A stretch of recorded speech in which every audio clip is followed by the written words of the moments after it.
Hello, it's your man Rico, the opinionist, and I'm calling this show today Conversation with Rico. Probably need to change the title here because this is going to be a conversation. Today, let's see. I think I need to change the title here. Let's see.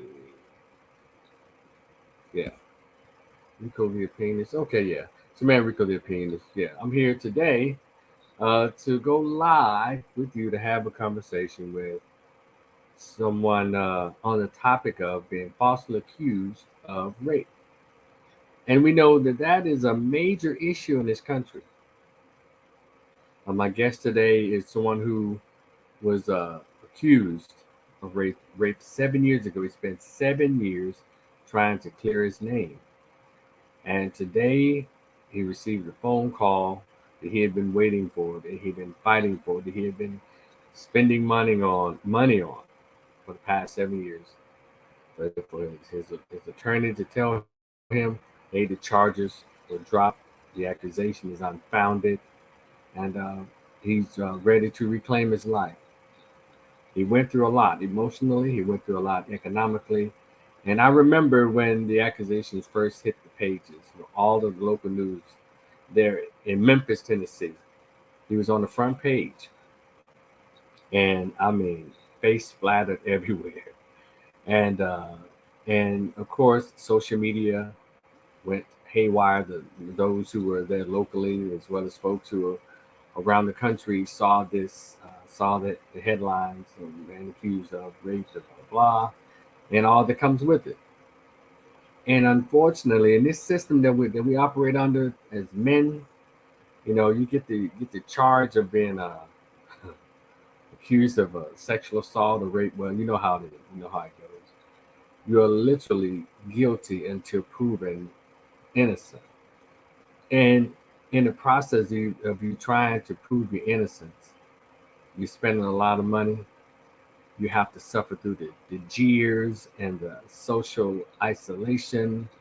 Um, there are people who step away from you who you thought were your friends. There are family members who don't believe you. Uh, and then when, let's say, you go out socially, you're trying to meet some young ladies, whatever, and they've read the news. They're like, oh no, brother, no, you were out here taking stuff.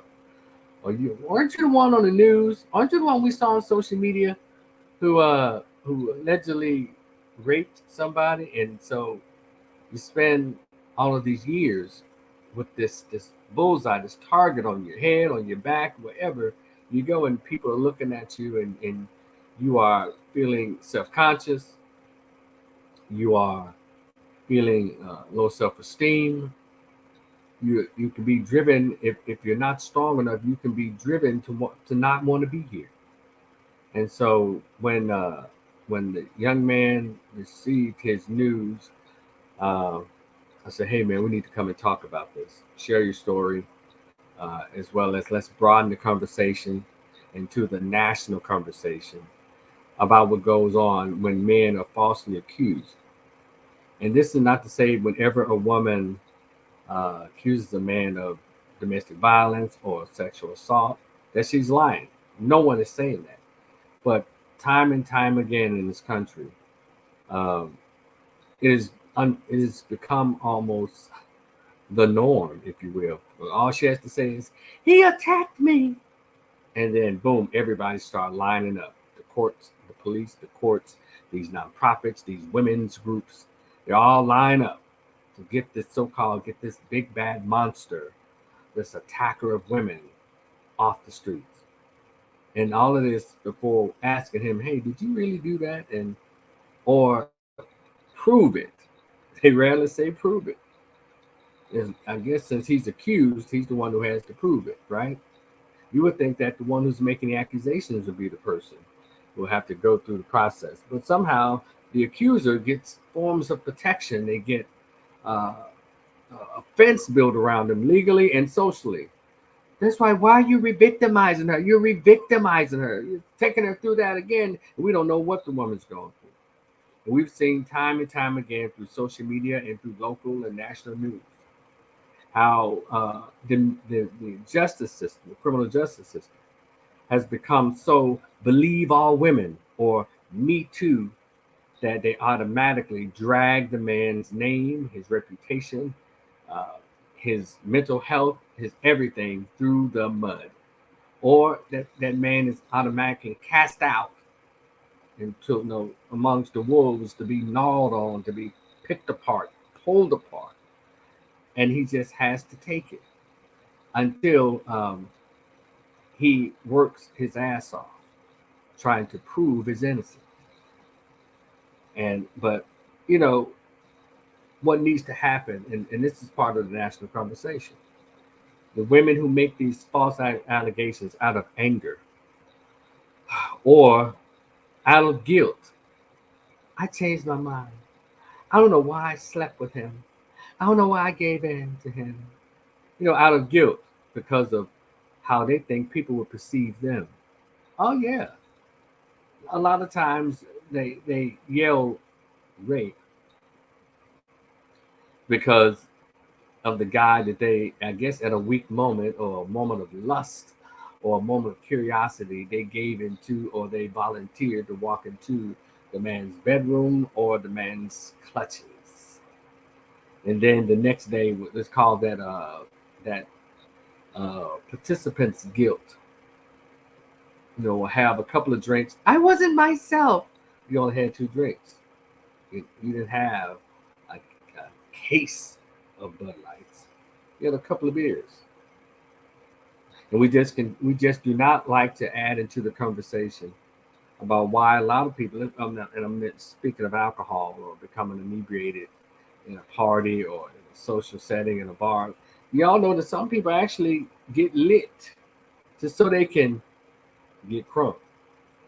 Yeah, a lot of ladies use that. They go and get drunk so they can really build up the courage, or that could be their excuse for their yeah, to really be who and what they are sexually. A lot of women are very sexually adventurous. They are sexually curious, or if they say in the hood, some of them just freaks. But if they have a particular job or they believe they have a particular status in society, they'll want to know everybody that they're easier than 2 plus 2. That they will get down with the get down. And so however,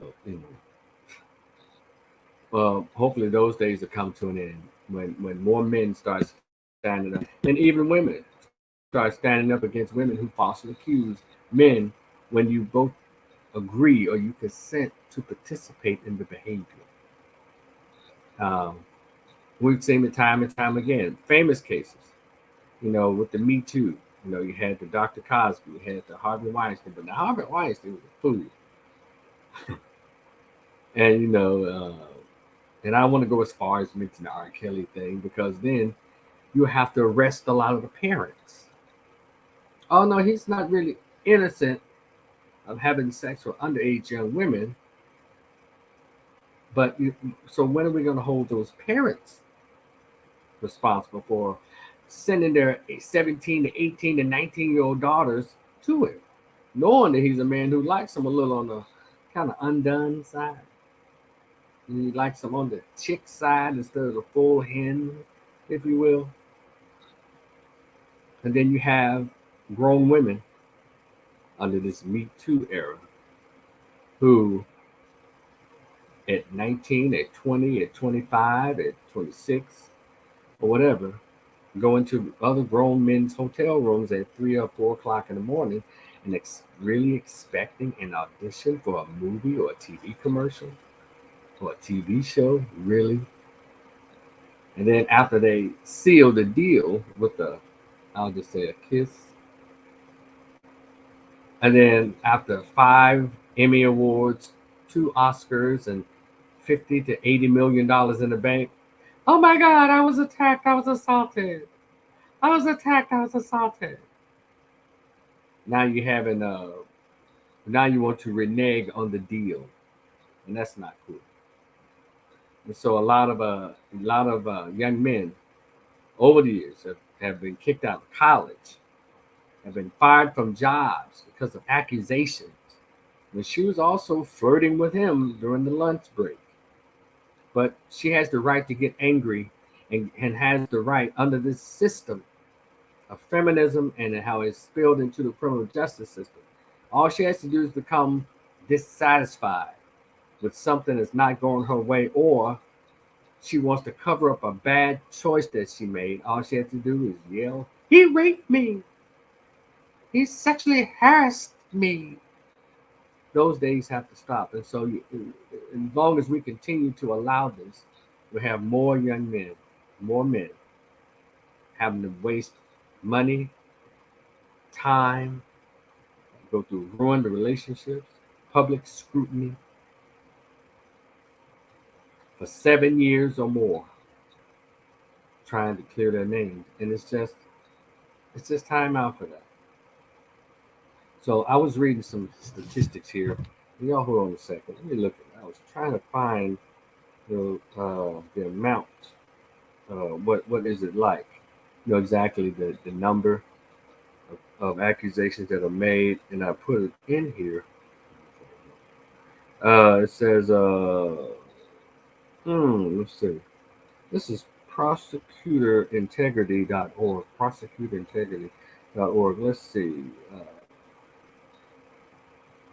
It says survey. This is when was this done? I think it was 2020 by Rebecca Stewart. It says survey says over 20 million have been falsely accused of abuse, and that's probably all of them. Let's see. A recent national survey conducted by YouGov reveals 8% of Americans report being falsely accused of domestic violence, child abuse, and sexual assault or other forms of abuse. Uh, in 62% of the cases, the false accusers were reportedly females. And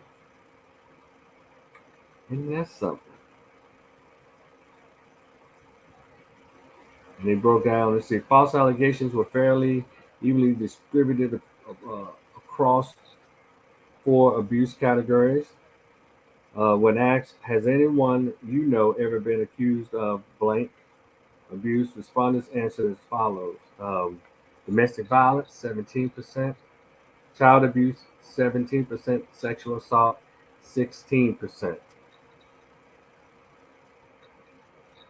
I'm sure the other pages where I could go to look up information, just to give you some idea of how rampant this thing is. And those of you who are probably listening to this, if there are any men out there, you're listening to this, I want to welcome you to come in and have this conversation.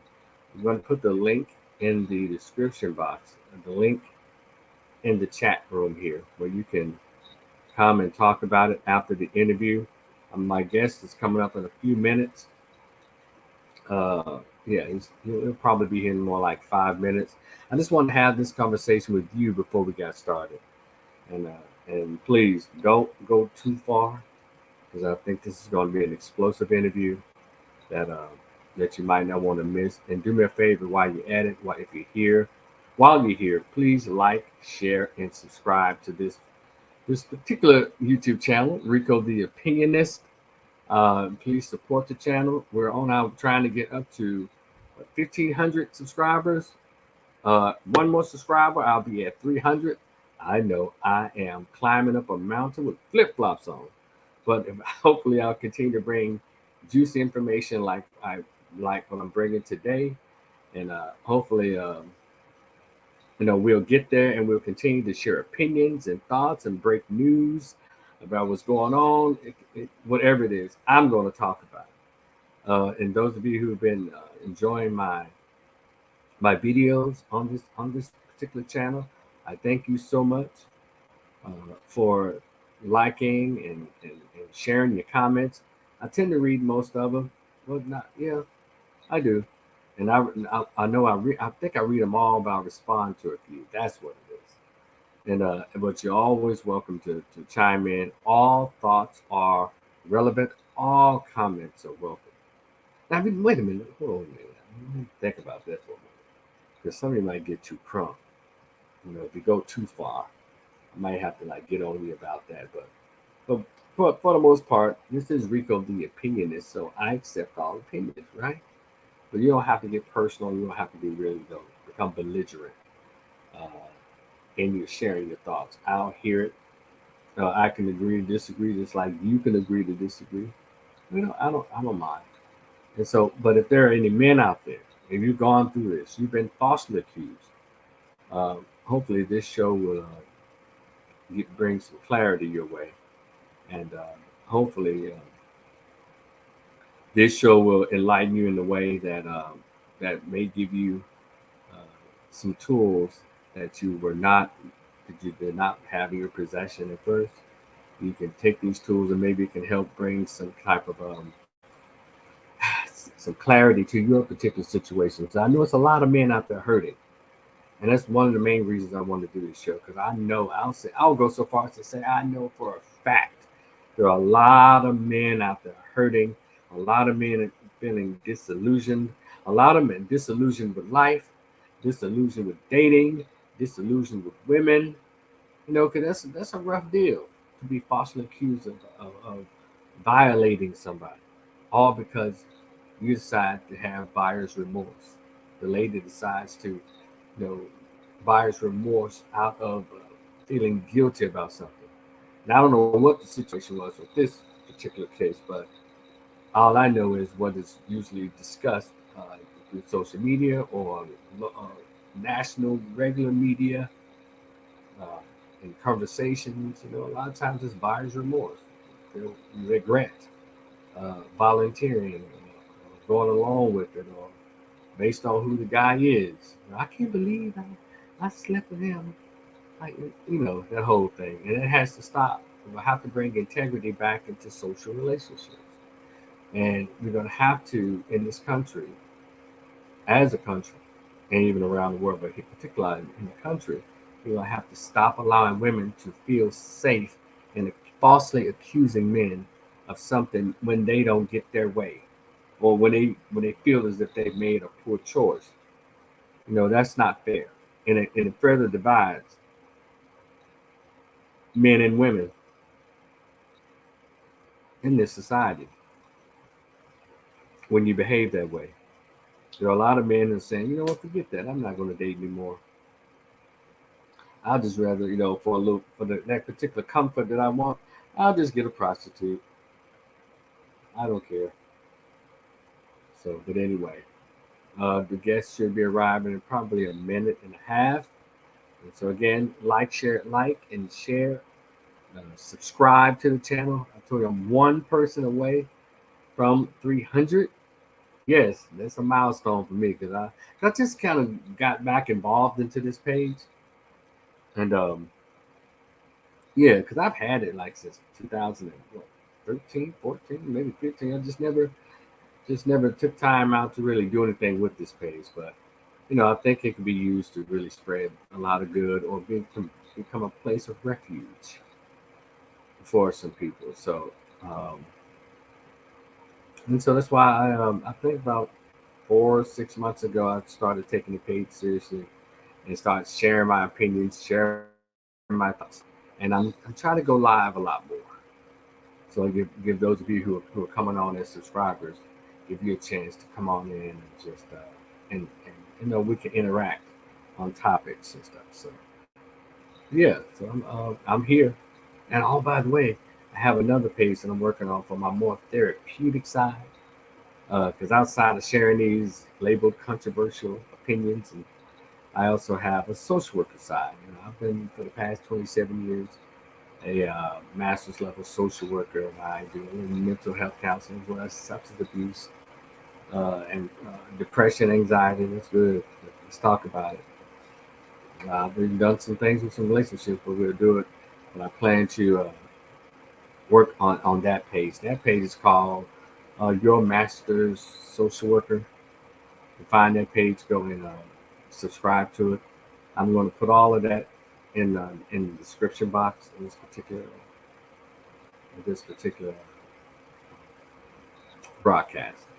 Just look in the description box. It should have everything, as well as other stuff. My book, if you haven't gotten it yet, information to my short story that's in a PDF format. It's called The Greatest Pain Ever Felt. Conversation with absent biological father who never wanted to be found. Now, how's my lighting? I hope it's okay. Uh, and let's see. Let's see if my guest is ready. Hold on 1 second.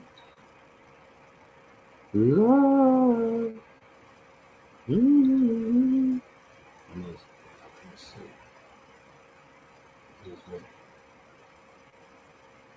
Okay. So are you ready? It should be coming in. Hold on, y'all. I just stepped in. So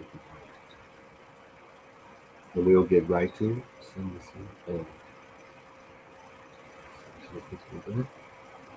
We're gonna get busy on it. Okay, for those of you coming in, I'm having an interview with the brother. His name is Antonio Griggs. He was falsely accused of rape, and he was exonerated today. We need to get in and let's have this conversation and see what's going on. Because this is his first interview ever before he, I guess, goes mainstream. So he's going to give your boy the exclusive. Isn't that awesome? So yeah, so I hope I get to ask all of the questions that anybody may have. And if there's questions I may leave off, feel free in the chat room to say, hey, Rico, ask him this. Well, you'll be invited to come up after we're done talking. You'll be allowed to come up and talk because he's agreed to answer your questions or hear your comments, statements. Let's see. I say, yep. Come on. Well, look. All right. So we are communicating right now. Let's see. Okay, ready? Thank y'all for your patience, by the way. Let's see if I'm.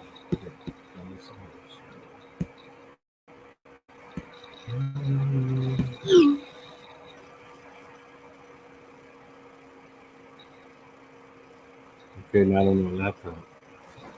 What are you talking about? You can. Hold on, you can.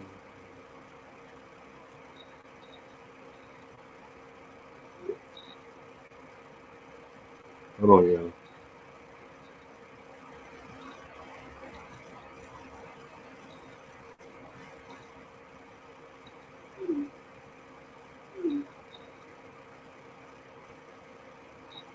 So just click the link. Hold on, we're still getting this together here.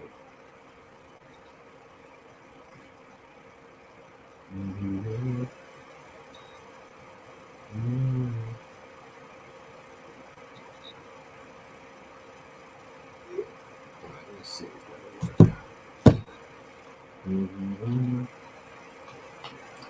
All right. Yeah. There it is. Okay. Okay, y'all. Thank y'all. Those of you who are waiting for us and who are waiting for this to get started. Thank you so much for your patience. And I'm going to bring up Antonio Griggs, Tino. He's going to share us his story. So let me bring him on up right now.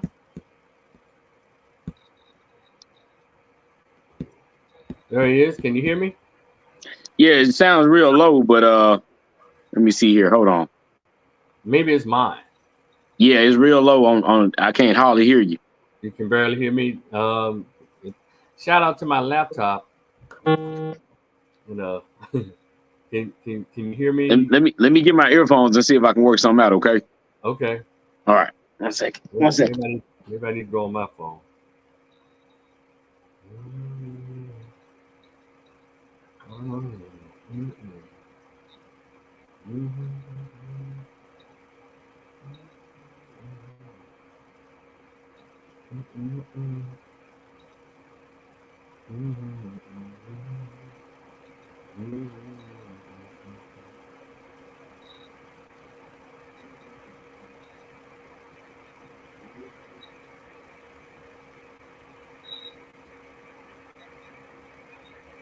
Okay, this looks pretty good. I'm looking at this from my phone. That looks pretty good. Okay, this looks pretty good. I'm looking at this from my phone. That looks pretty good. Okay, this looks pretty good. I'm looking at this from my phone. That looks pretty good. Okay, this looks pretty good.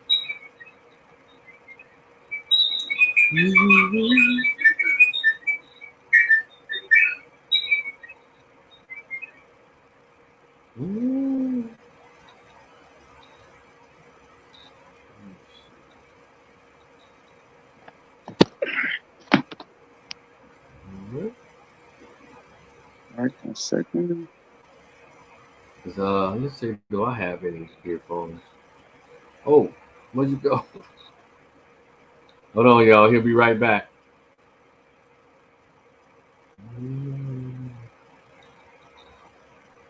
Hold on 1 second. Don't y'all go anywhere. I'm drinking. I'm drinking.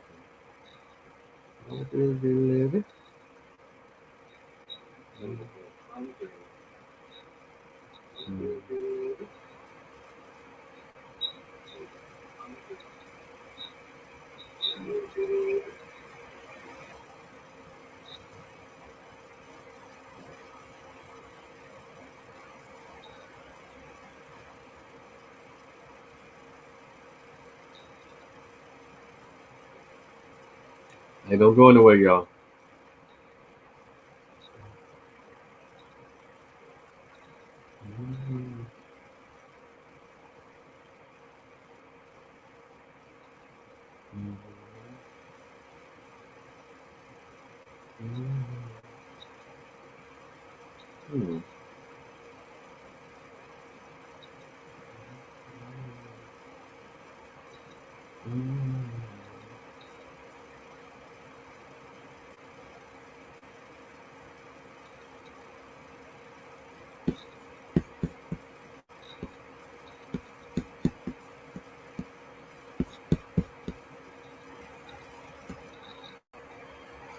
How's that?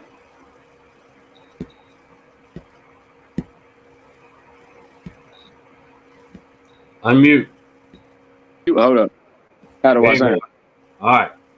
All right. Can you hear me? Yes, sir. I can hear you clearly.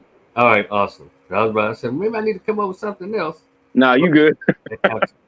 For sure. All right. Well, first of all, thank you, Tino Lucian Antonio Griggs. I don't know if you saw the title there. Yeah, Antonio Griggs. Yes, sir. That's Yeah, right. this is my conversation with Rico. This is part of my Rico the Opinionist um, uh, broadcast. You know, because usually over here I just put videos up here, but I also have my conversation with Rico little format, and I'm going to bring you on to that because For sure. your story is very intriguing and is one that's probably being had all over the country. And so let's get right down to it. You're a native of Memphis. Let us know who you are and where you're from and how we got to know you. For sure. So I'm Antonio Griggs. It was formerly Antonio Johnson. I am from Memphis, Tennessee. I was born and raised there, then became a resident of Dallas, Texas in 2019. Mm-hmm. And I ultimately, I've been a personal trainer for almost 11 years now, certified. And then I own Airbnb properties and I run a moving company. So that's who I am. And I'm blessed, man. I'm happy. I'm happy, no doubt. And I know, especially today, when you've got the news that you've been exonerated, all charges, dropped because of a Yes. rape case that was thrown your way 7 years ago. Take us Yes. back 7 years ago, how that Gee. all came about, and then we'll get to how it impacted you over the past 7 years. Yes. So I met a young lady who she reached out to me on Instagram about personal training sessions. We end up getting each other's numbers. Ultimately, that conversation led into a more personal situation where we were talking about, doing a photo shoot with each other because she had mentioned that she was a model. We met one time at an awards program or ceremony in Memphis called the Memphis Hip Hop Awards. And it was brief, but then we continued our conversation because we had already met on Instagram. We continued our conversation. I told her, hey, we could talk about photo shoots and different things of that nature. We ended up meeting up and we had consensual sex. After I had consensual sex with the young lady, I found out 24 hours later that she had gone to the cops and said that I raped her. And thus it started this process and this long ordeal of 7 years of me trying to essentially prove my innocence and prove that had not done it. Well, let's go back to when you said y'all got together. And so Mhm. where did y'all get together, and what context was developed that made way for you two to get together and have sex? Right. So initially, when she talked to me about doing a photo shoot, she had sent me pictures. These pictures, though, were pictures of her in her bra and panties. She sent me a full body picture. She sent me a sexual or sexy, seductive backshot picture that exposed her breast and her butt and all those things. And so we kind of talked, flirted back and forth. And then essentially we said, hey, look, let's talk about doing a photo shoot with each other, being that you model, I model. I sent her different pictures of photo shoots that I have done. Most of them were that of explicit or semi-nude photos. So it was nothing new to her. And then she would reply back, hey, those look good. Those are dope. I like those. And I said, well, cool. Let's meet up and go over some poses and get some vibes in and see if we can come up with some concepts. And upon meeting with her, and my lawyer even said this in court, I said, hey man, I'm gonna oil your ass down. And I said it verbatim. I'm gonna oil your ass down. And she didn't say, oh my God, that's gross, that's nasty. She said, oh Lord, that's crazy. Is this for a photo shoot? And I said, we do different types of photo shoots, but what we'll do, because we're not doing a shoot when we meet, we will go over poses and ideas and see what we come up with as far as working together later. She agreed to it. All of these things are saved in the text message. And we met up. And when we met up, that's when we got to the building. And then that's when the sex occurred. Okay. And so at any point did she, when y'all were getting together, did she say, Mhm. hey, you know what, I changed my mind about this? No. Yeah, no. What's crazy is that you can get the transcript from court. It tells you everything she even said.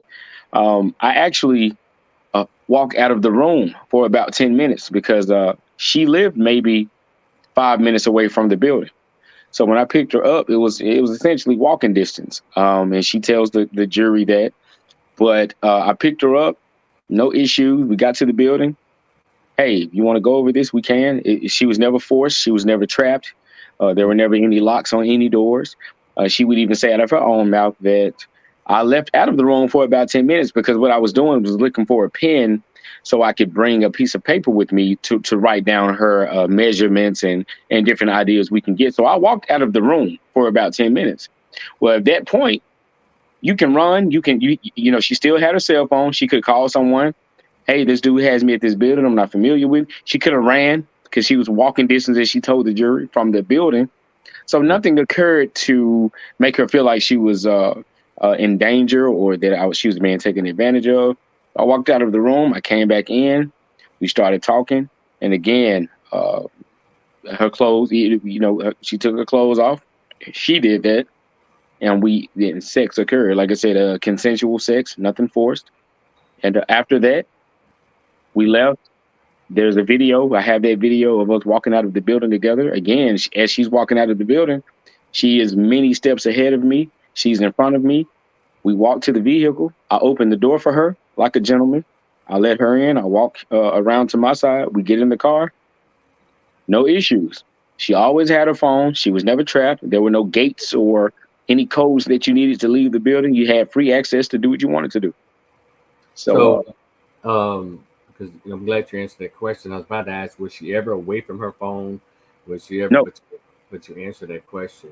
Yeah. So the pretext was to come in to do a photo shoot. Well, so the pretext was to go over ideas for a photo shoot.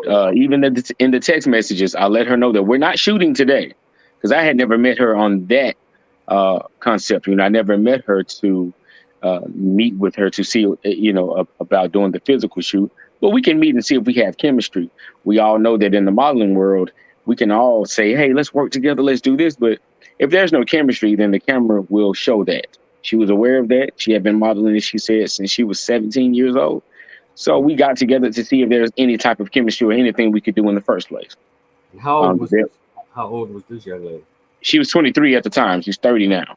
So she was 23 at the time. I was 30. Okay. And so, So in those mhm. pictures that you sent, were they individual shots of you, or were you in some of those pictures with someone else, like another young Yeah. woman? So the pictures I sent were professional pictures. They were pictures of, like I said, it was semi-nude, exotic, or whatever. But they were pictures of me and other women. They were pictures of myself, and then I even sent her a picture where I wasn't.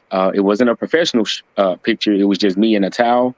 But this is after she had sent the pictures of the unprofessional pictures of me of herself in her panties and bra. Okay. So she had already sent pictures of herself pretty much half naked. Okay. All right. And so, you said you went and picked her up from where she lives. Right. She well, from her, as she said, from her sister's house. It was like a god sister or something. She said.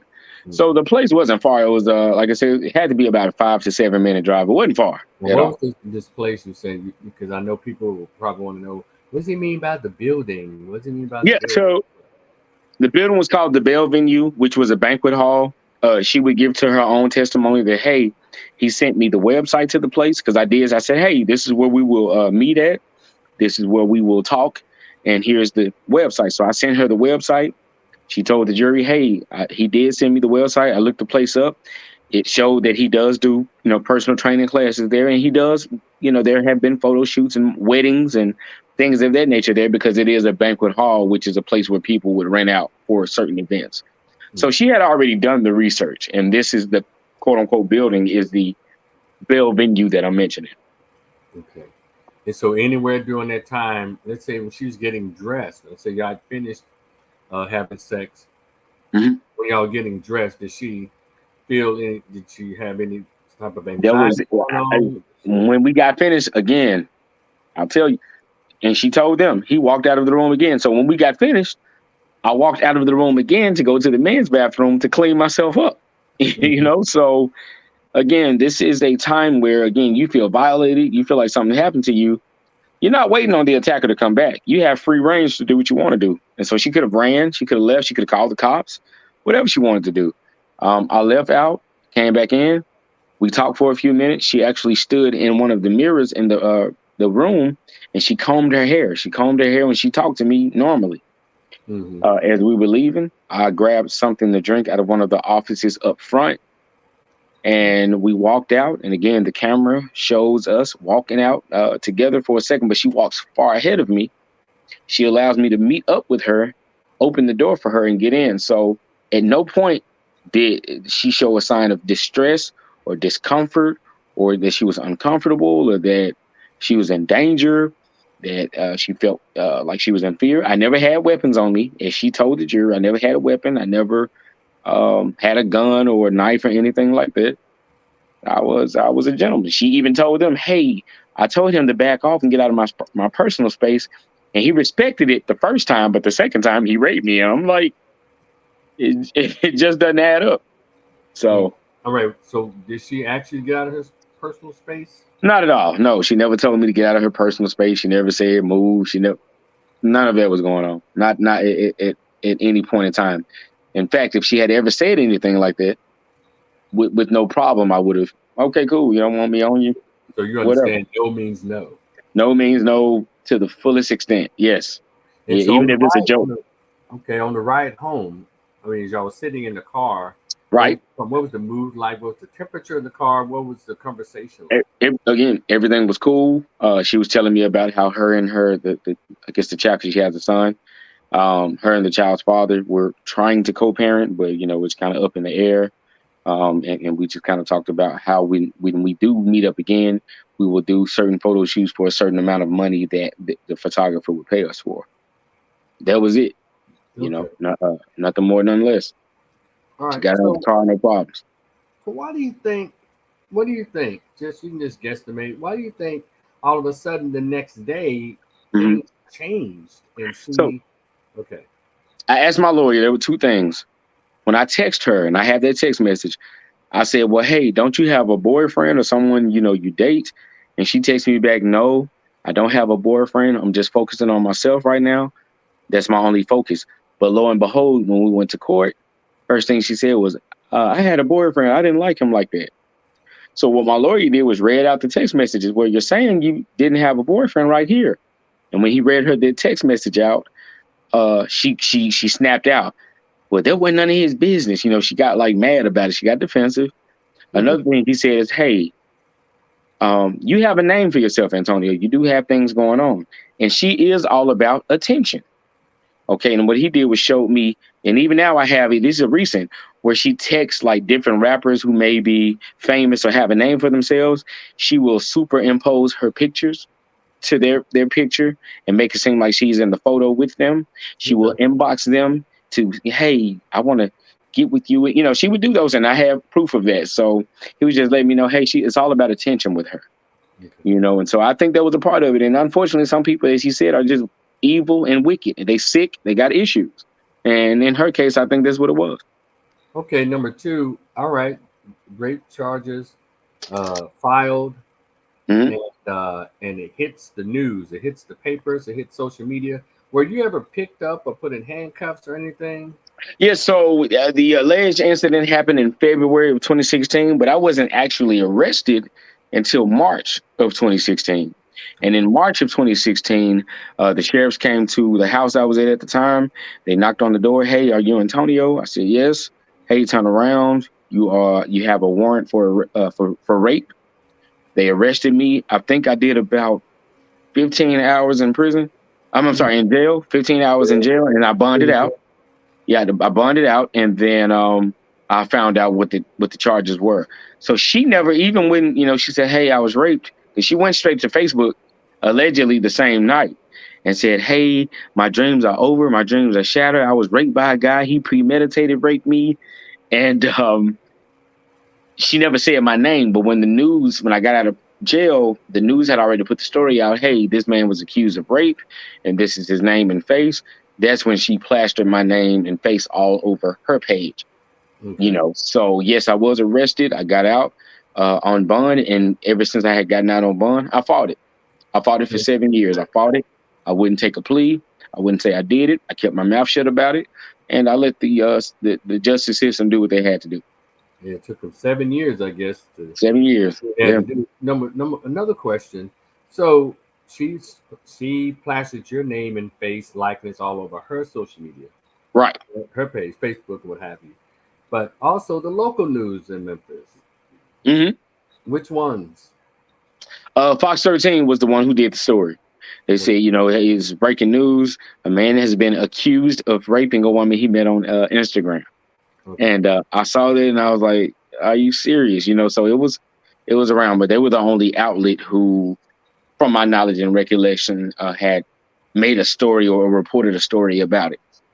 And your picture and your mug on their Right. website. And then the commercial appeal posted a segment in the paper, Mm-hmm. saying that I was that I lured her by saying that I was a photographer, which I never said, and that when I got her to the building, I had proceeded to rape her. So that was interesting because she even got on Facebook and said, "I don't know where the hell they got their photographer stuff from. I never said he was a photographer. He's a model." So I don't know where they got the story from, but come to find out, she had given 5 different statements to different, cops and DAs and all that as to what happened that night. And so, all right. So, talk to me about the backlash as a result of her putting her page on her page, and as well as on Fox 13. But even though it's a local, but they have Right. a website that is global. And so, what was the blowback for you? What was that like? Blowback was your typical blowback. Oh my God, throw him under the jail, and they should lock away the key and throw away the key. And she even had someone on Facebook said, "Hey girl, if they did, and this is before the rape kits had even come out. They said, hey, if they do a rape kit on him, then the evidence, which is right, if the rape kit comes back that he did something, it'll show it." And she replies to the girl, "Yeah, they did a rape kit, but there was no evidence. He had a condom on. He premeditated rape me. That means he must have had a condom on before he met up with me." It was the most psycho reply I ever heard, but the blowback was insane because even women who had known me and men who had been around me, they questioned me. They questioned the situation, and because you have nothing to go on except for what the news says, they foreign opinions, man. So I got a lot of it. I got a lot of women who were interested in me, wanted to date me, but when their rape situation allegation came out, No they were way. like, nah. They were like, nah, I'm good. I always tell this story where I was on it was this site called Tinder, this dating app called Tinder in Hmm. 2016. Beautiful young lady, had talked to her. We had made a connection. I go to jail for those 15 to 16 hours. I get bonded out. I hadn't talked to her in that day. And so I get out and I say, hey, I'm sorry I hadn't talked to you in a minute. I know you were supposed to come to Memphis this weekend. She's like, oh, I'm still going to come to Memphis. I said, yeah, I was just a little busy because, of course, I wasn't going to tell her that I had been locked up for being accused of rape. So she was like, yeah, I love to see you, but wait for a second, because she was texting me. She said, but is this you? And she sent me the story. And I was like, oh my God.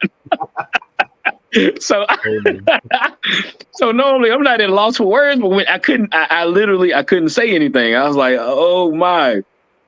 And that lady says, yeah, well, I guess it is you, raping ass nigga. I was like, oh my God. And so she said, well, I would suggest you get you a lawyer and don't you contact me no more. And bam, hung up on me. She blocked me. Here's what's funny though. Just recently, I've revealed that I beat the case. That same girl has inboxed me. I'm so sorry. I would love to meet up with you. Let's rekindle what and man, my friends who knew I didn't do it, they went in on her. They said, rekindle, you can rekindle these nuts. They just been snapping out. So, Yeah. but that Yeah. happened. The blowback was, it was unfortunate because a lot of people, even if they didn't like me, it was, hey, he did it. I believe he did it. And a lot of people said, hey, he didn't. But it was just embarrassing because you're in the court of public opinion once they put your face on the news, and you can't do anything about it. It's just what it is. So So it was, you lead me to the next question. Emotionally, how did this impact you emotionally and mentally? I was very furious, and I'll tell you why I was furious. So I hear a lot of black women, especially because I'm a black man, and they would say, yeah, these white women, they'll lock you up, they'll get you. But I never had an issue with a white woman. I never had an issue with Puerto Rican women. It was always black women doing something to me. And I would always say, I had a mother who wasn't the best mother and who didn't do a great job at all. So she tried to do everything to belittle and demean me and make me feel lower than dirt. And then now here's this young black woman saying that I did something, like took something from her.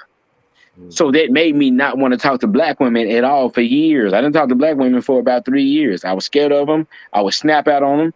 I would tell them, don't contact me. Even if they meant well, I would say, hey, I'm good. No, you're trying to do something to me.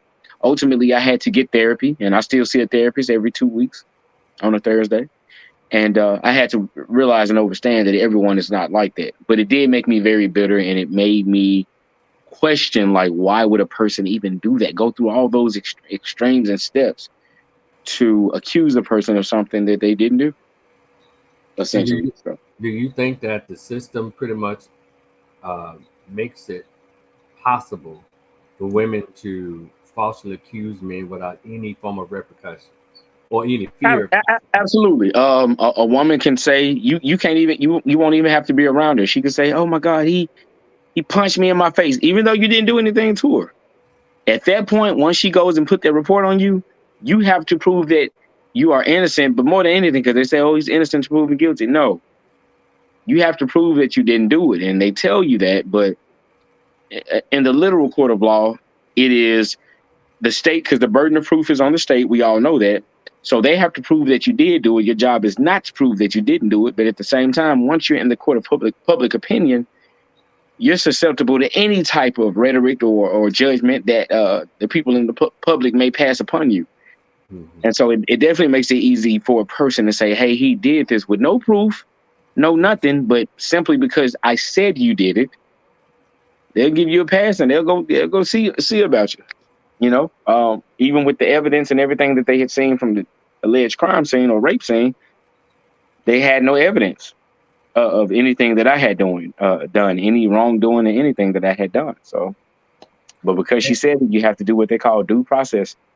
Oh yeah, that is really deep, and it's really impacted a lot of guys Absolutely. in society. So economically, how did it impact your wallet? Man, so okay, I had around that time I was working with the burn unit, and the burn unit is the place where you work at where young kids, mostly it's young kids who get burned in meth labs or have different unfortunate situations from having a second and third degree burns on their bodies. So I would take those kids to the burn unit. It was a cool job. It was a great job. I had just gotten this contract with the Sci-Fi Network. It's a show called Magicians, and the Magicians, where this young lady named Margot, she was a lover of Jago West, who was the character I would play. I was going to get about $85,000 to $90,000 for 4 episodes because they felt like it was going to be a continuous thing. Mm-hmm. And man, when they found out about their rape situation, they said, "Hey, look, we regret to inform you." They sent me a long email. We can't move forward. So I lost $90,000 with that situation alone for 4 episodes. It was devastating. Devastating. I lost my job with the burn unit. It was bad for about a year for sure, until I got my moving company up and running and bossed up. Before you go there, that year, what was going on? I mean, how did you feel about yourself, your self perception, and how you? I honestly wanted to just. Yeah. What I was doing was trying to. I'm a person who's fair. I try to believe that. Say if we have a disagreement, I will still, even though I feel how I feel and I stand on how I feel, I'll still try to say, what did I do wrong? Where did I go wrong? What could I have done differently? And I just tried to examine, like, okay, what did I do? What did I say? How did I move? What was it that could have made her? I never could come up with anything, So a lot of that, I blame myself for the situation because I feel like, well, dang, if she's saying I did it, and I'm automatically thinking she's a girl, she's a woman, they're going to believe her. And then, you find out later as you're in trial, just because you say it happened doesn't mean it happened. So that did help me. But initially, I'm like, she's a girl. I got muscles. I got this body or whatever. She's already selling the idea that I have these muscles, and she was intimidated. But I mean, I felt lower than dirt. I felt like I was just a dispensable individual for sure. And that psychologically did a lot too. And so as you go into the economics, you lost jobs, opportunities. And so then you must have picked up the pieces and say, hey, I can't sit around and wallow in this. So let me go ahead and let me literally just start over. So I had an Uncle Dennis, shout out to him. I had been helping with a moving company, Andrews Moving, in Collierville.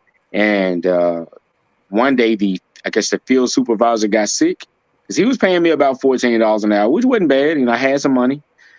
But he said, "Hey, Antonio, I need you to go get the money from the lady and, give me that check so I can deposit it." And so we had worked about 7 or 8 hours that day. He paid me about $200 for that day's work, which was okay, $250. But he said, "Yeah, let me collect this check." So I go in, I get the money. And I said, "Oh my God, we work for 8 hours. She's getting like $300, $400. I mean, $3,000 or $4,000 for this check, for this move." I said, "Oh, I can do this." And so I called my Uncle Dennis. "Hey, do you still have that trailer that you have, on your property in Eads, Tennessee?" And he said, "Yeah, I still got the trailer." So what I did, because I didn't know how much to charge people for moving them, I went on Craigslist and made an ad. And I said, "Hey, I'll move your whole house for $65 an hour." Of course, that was cheap, but I didn't know. I just knew I had it. So they said I was 65, sure, so they hit me up, and I had two cousins and a friend who were ready. And man, we moved those families for a week, moved different families for a week, and made a lot of money. And that's how I got my money up and became an entrepreneur for sure. So so you are continuing to, move past that and strive past that, and you get the news after Hmm. all these years of you, know the public scrutiny, probably private and public disrespect, the Hmm. isolation. You're the big bad monster rapist. Right, right, right, right. So, but you get the call today or Hmm. yesterday. When did you get the call? This was on Wednesday. Okay, Wednesday. that's Wednesday. Hmm. Today's Friday, April 28th. Okay, Yeah. and they Yep. told you what? We go to court. She gives her testimony on the stand. One thing that was very important was the credibility of, because what they look at in court is, and I found out, how they say, well, there's three sides to every story. There's your side, their side, and then the truth, and that's true. Mm, But in the court of law, there are no two sides. It's what you can prove. That's the first thing. yeah. Also, the credibility of said witness. So when she went into court, the first thing my lawyer said was, "Hey, she's a woman who wants money, who wants monetary gain for her actions and her choices." And so he said, "Hey, she has this OnlyFans account, and the OnlyFans account is where people subscribe every month, and you get paid for it."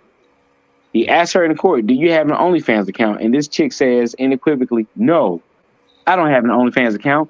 People can just make up accounts as they go." Mm-hmm. He said, "So hold on, because I want you to understand that this is perjury if you lie. Mm, Now, here's your OnlyFans account. Here's at the time, your Instagram account. Well, your Instagram has this OnlyFans um, website link on it. Now, that's not me. I ain't cool." So she's lying, obviously, and people know that. mm-hmm. Well, I only use Facebook and Instagram. I funnel my Instagram clients or people from Facebook. So she gets on the stand and she says, "Yeah, those are only apps I see or use. And I got 50,000 followers on Instagram. So I'm always taking pictures of my butt and I'm always showing them this and that. So no issue." So my lawyer gets her off the stand. I be damned the next day, because this is a Monday when this happens. Tuesday, then Wednesday, he's like, "She's lying." So what happened was he finds this Twitter page. Mm-hmm. Well, the Twitter page has the same OnlyFans account on it Wow. that she says she doesn't have. He Mm, asked her, "Hey, do you have this Twitter page?" "No, I hadn't used this Twitter page in a long time." But then there's this tweet from 2020 where she says, "Yeah, I ain't been on here in a long time. It's time to CTFU, meaning cut the fuck up." mm-hmm. Right? Mm-hmm. He asked, "Is this you? Do you have a son named Kingston and it was born in 2016?" She was like, "Oh, yeah." He was like, "And I guess you're wondering how I know this." "Yeah, I'm wondering how you know that." He said, "Because of your Twitter page." Huh. She says, "Oh, I posted this, but I didn't post this. My page was hacked, and I haven't had access to this page in a long time." So then he says, "Well, that's cool. Can you send me the email where they're saying you were hacked or that somebody is Yeah. using your page?" She sat down. The judge let her fling through a million emails. She could never pull up the email that indicates that somebody. So it's just they knew she was lying. Yeah. So the court said, "Hey, ethically." Fast forward after that, mind you, she said, "I only use my Facebook and my Instagram." Yeah. Well, my lawyer, we go into a recess. She had given her statement. She got on the stand and she cried and she said, "Oh my God, he raped me." So my lawyer does some digging. And again, she said, "Hey, I use Facebook and Instagram." Well, he goes on Facebook. He goes on Facebook. Mm-hmm. Her first status is, "Oh yeah, uh, the trial starts soon. I got to go in here and get my Michelle Obama on." I don't know what that meant. And he said, Mm, "Hey, I scrolled down a few pages, and guess what I see?" I said, "What do you see?" He says, "I see her OnlyFans link, the same link that mm-hmm. she said she didn't own." And so the state said, "Look, ethically, we can't do this because you're not a credible witness. Yeah. You're lying." So they dismissed the cases without prejudice and dismissed the charges. And here we go. They tried to get me to take a Yeah. plea Well, deal. right there.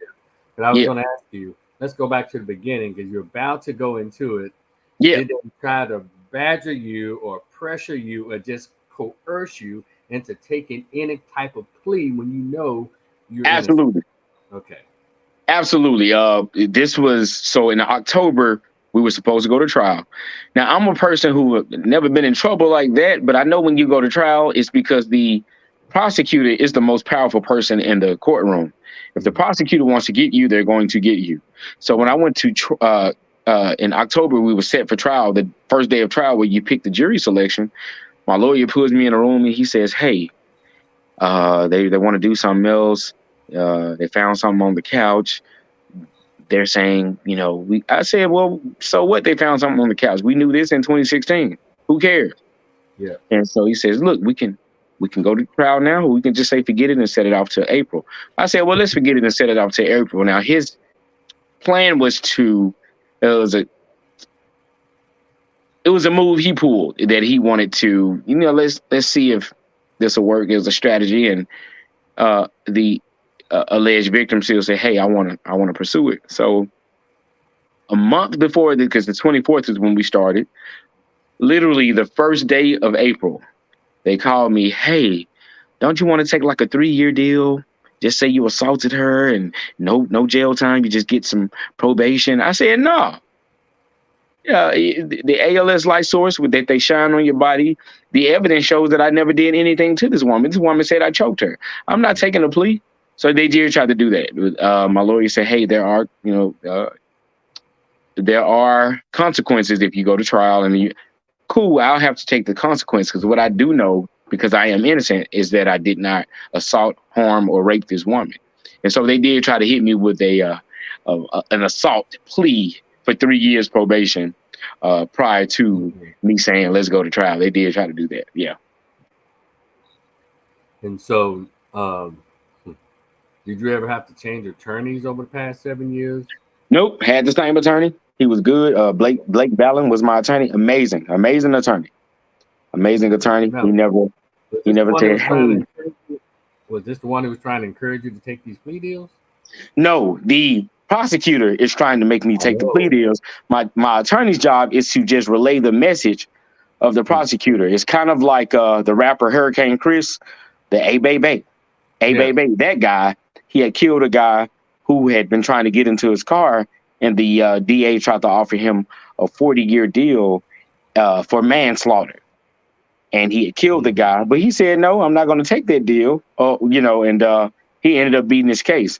And his lawyer actually said, "Hey, we didn't even want to come at you with it. We never came at you with it because we knew you were going to say no." But my lawyer's job is just to simply relay the message of the prosecutor. Hey, we want to give him 3 years probation, because the prosecutor's job is just to get a win. It's not to. Yeah. Yeah. Right. So they did do that. And I said, "I don't care. I know that I'm facing 8 to 30 years in prison without the possibility of parole, Mm. but I'm going to fight this because I didn't do anything to this woman. And the evidence shows that." And So I had to so, stick to my guns. now that you've gotten, so everything can be cleared in the computer. Yes, Um, everything is matter of fact. So again, Fox 13 and Fox 5 News reached out to me. I went to go look at that same story because I had the link. Fox 13 News deleted the story. It's not on their page anymore. I think the commercial is still appeal still has it, but what the judge and the state will do is send a letter out to them saying, "Hey, look, he has been exonerated. He has been cleared. Take this off y'all's platforms." And so they are going to do that. And I think in about 2 weeks, my birthday is May 10th. I think of like May 14th or something like that. I'll mhm. be clear. Charges are dropped. No court fees, no court costs. I'm done. Which okay. So next up. So what's next? Oh, any animosity, any revenge, or Yeah. So I'm what's definitely next? Or do you plan to any uh so yeah, any I legal I action? am What? I'm forever upset about it because I had to watch people play with my name and drag my name through the mud for sure. I'm never going to forgive her. I don't forgive anybody that thinks it's okay or funny to play with someone else's life. I am going to. The DA will not pursue charges, criminal charges, but I can sue for defamation of character and pain and suffering and things of that nature, and I will. I will, because for 7 years my life was drastically and dramatically changed because of her. So I will be suing her. I talked to a lawyer on Monday, Mm-hmm. and we're going to start that process and in those proceedings. And I don't care if she works for Taco Bell or whomever. We got to. I need to get some of that. Okay. Yeah. So you mentioned Fox 13 News at Memphis. Mhm. So have they reached out to you to do an interview, and has any other news media reached out to you to do an interview since this exoneration? Yeah. So Fox 13 reached out. Fox 5 News reached out. That Excellent. is Matthew who reached out. I talked to him The a custom lot. pastor. Yeah, cousin pastor. A lot of podcasts have reached out because they kind of followed the story as it was going. Mm-hmm. So I just wouldn't talk to anybody. I just said, my first interview, I'll do it here on Rico the Opinion, this platform. And so I uh, appreciate yeah, that's what I did, no doubt. you. Yeah. And so, well, from here on out, you just pretty much gonna live your life Yeah. and just try to. So, what do you say? I guess in closing, what we have to say about this, I guess nationally, what will be your closing remarks to those men who were Mhm. not as fortunate as you to be Right. found not guilty? Number one, number two, be able to reclaim their lives, and number three, start over from there. What would you say to Yeah. those guys who are discouraged at the moment, who's gone through hell and who not gone to therapy? What do you say to those men? I would say this. Number one, with any person, when you are arrested, because the cop's job is to help the DA out. Their job is to help the people who they're working for. When you're arrested, when they tell you you have the right to remain silent, remain silent. Don't say nothing to them. Don't say, man, I was trying to go get my girl, man, or I was. Don't say anything. Mm-hmm. Do not write a formal statement. You don't have to say anything to them. Hey, I want my lawyer, I want my attorney, and you do that. Don't say anything to them. Don't write a statement. Be quiet. Wait till either the adults, if you're underage, wait till your parents get there, or if you are of age, wait till an attorney is present. Don't say anything to them. Two, if you know unequivocally, without any question, that you did not do something and you are innocent, stick to that. The burden of proof is always on the state. Make them prove that you did it. Your job at no point in time is not to prove that you didn't do it. In the court of law, especially when you go to trial, go to court, there are no such things, or there is no such thing as two sides to a story. It's not. It's what you can prove, what you cannot prove, and what is what we call beyond a reasonable doubt. Keep your mouth closed. Let them, they said you did something. This alleged victim said you did something. Let them prove that you did it. And if it's truth, the story will never change. If it's fact, the story will never change. But if it's a lie, which this girl was lying, she gave 5 different statements. In one instance, she said that I had no condom on and that I ejaculated in her. In another statement, she said I did have a condom on once she looked back and that I didn't ejaculate in her. And another theory she gave is he what we call premeditated raped me. And she said, quote, that means he must have already had a condom on before he met up with me. so you have Unquote. Yeah. so you have 3 different statements of proof that I have. Mm-hmm. To the man, keep the faith.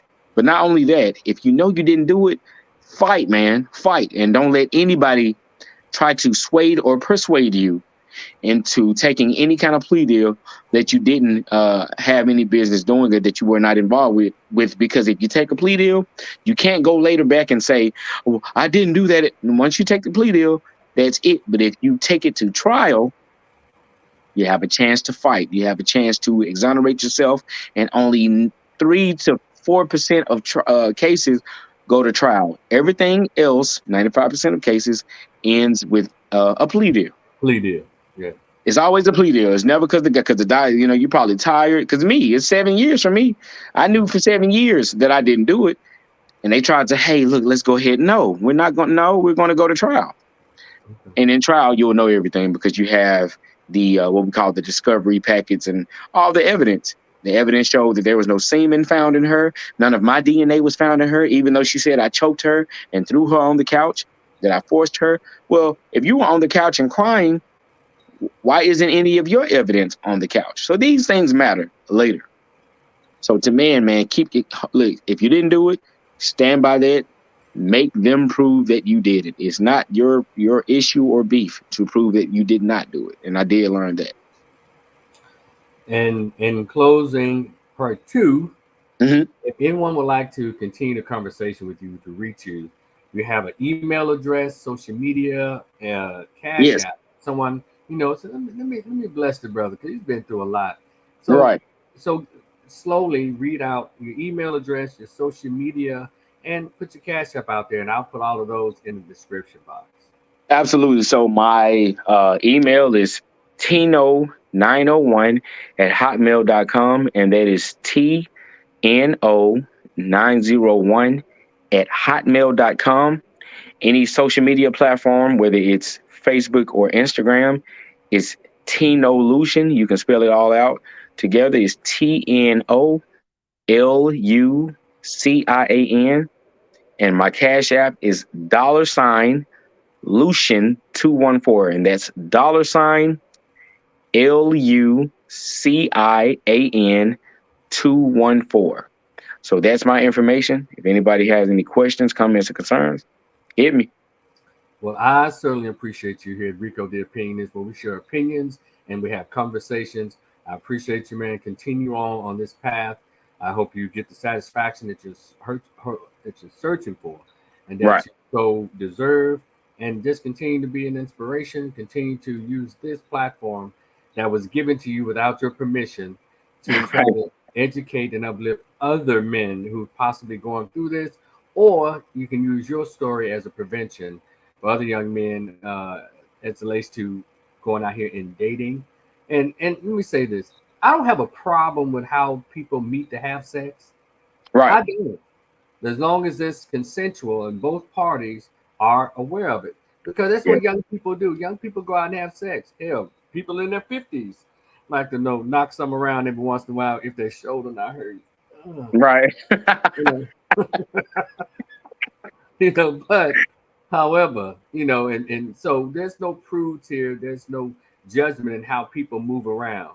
No, Right. but as long as it's consensual and two consenting adults. But what's unfair about all of this is it's not usually the men, because men will say, "Oh man, this broad was ugly. I can't believe I slept with this ugly broad. Let me go charge her with."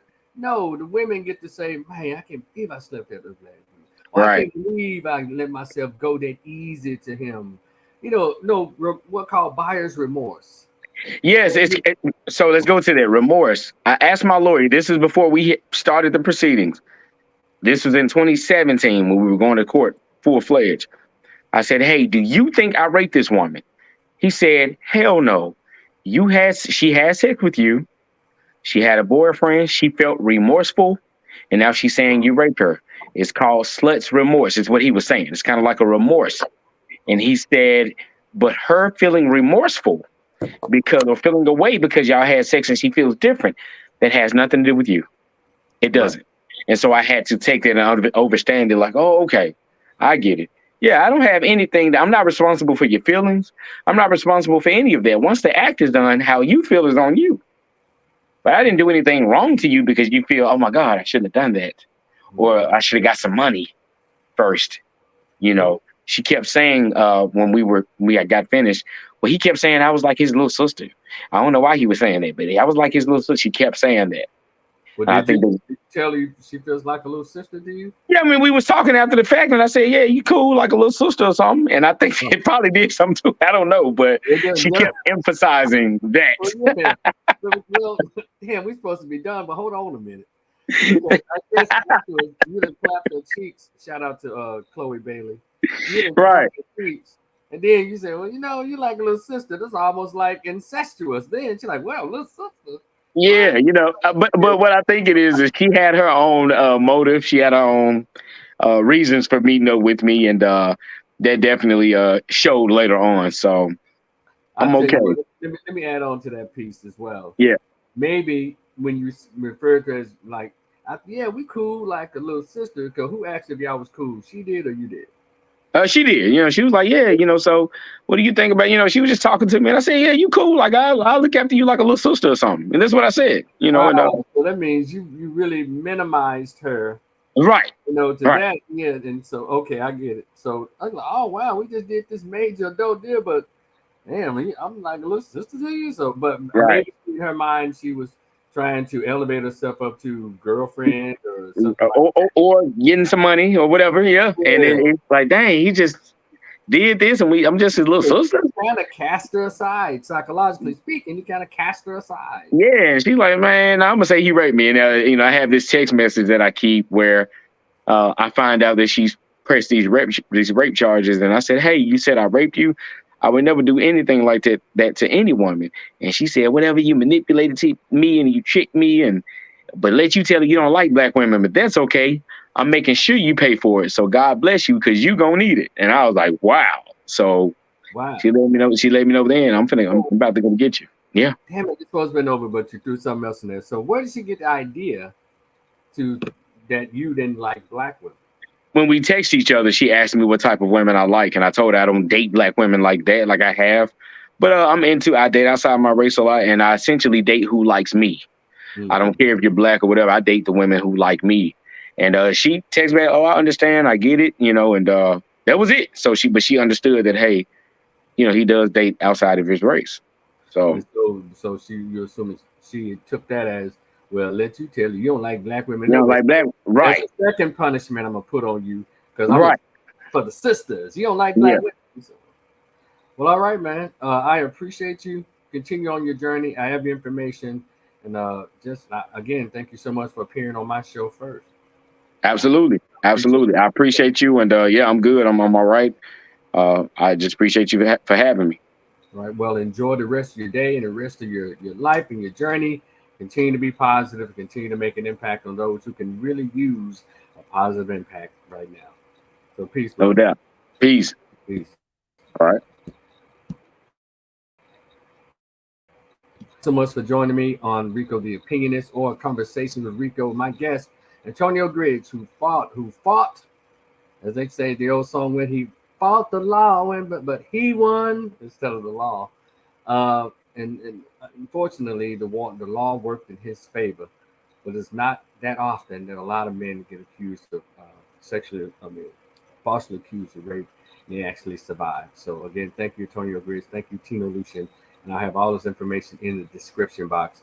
Until next time, this has been Rico the Opinionist, or did I say Conversation with Rico? I'm Rico the Opinionist. Y'all see the cash up right there. Like, share, and subscribe to this particular channel. Y'all enjoy the rest of your evening. Peace.